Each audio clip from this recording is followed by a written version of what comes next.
Berbicara. Bila kita mendengar kata berbicara, mungkin itu tidak asing lagi di telinga kita. Karena berbicara itu merupakan kebutuhan kita sehari-hari, baik di rumah, di pasar, maupun di sekolah. Dari manapun kita berada pasti ada kita berbicara.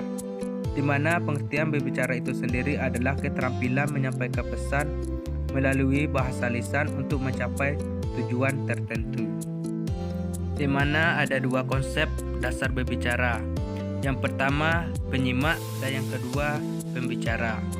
Baiklah teman-teman, sebelum kita masuk ke tujuan pembelajaran keterampilan berbicara, apakah teman-teman tahu apa tujuannya?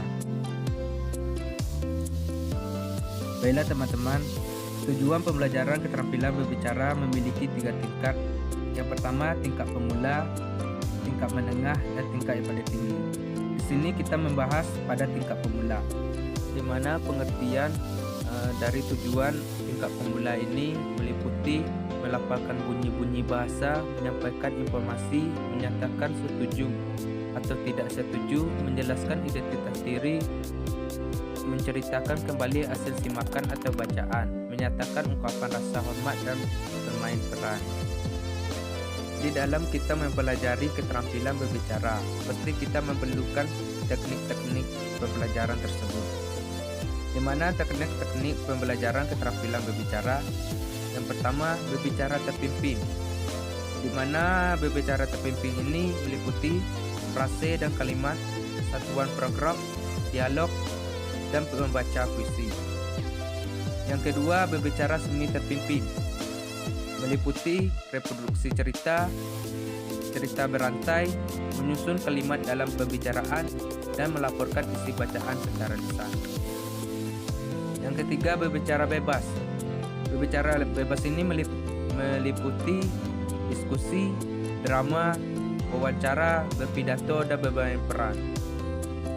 Berdasarkan tingkat berbicara, teknik berbicara untuk tingkat pemula dapat dilihat atau dapat digunakan ulang ucap, lihat ucap, permainan kartu kata, wawancara, permainan memori, rekan cerita gambar, biografi, manajemen kelas, bermain peran, bermain telepon, dan permainan alfabet. Jadi teman-teman pasti timbul dalam diri kita sendiri, kenapa kita harus belajar berbicara, sedangkan dari dini kita sudah berbicara. Jadi jawabannya gini teman-teman, walaupun kita sudah belajar sejak dini, namun hasil pembelajaran bicara masih jauh dari harapan. Banyak sekali siswa ataupun mahasiswa yang mengalami kesulitan dalam pembelajaran berbicara. Penelitian menunjukkan juga bahwa sikap mental seperti rasa malu, takut, cemas, dan tidak percaya diri menjadi faktor yang paling dominan penyebab kesulitan dalam berbicara. Itulah mengapa keterampilan belajar berbicara itu sangatlah penting. Baiklah teman-teman, itulah yang dapat saya sampaikan. Walaupun materi saya singkat, semoga bermanfaat bagi teman-teman semua. Bila ada kata atau materi saya yang salah, saya mohon maaf. Saya tutup dengan wassalamualaikum warahmatullahi wabarakatuh.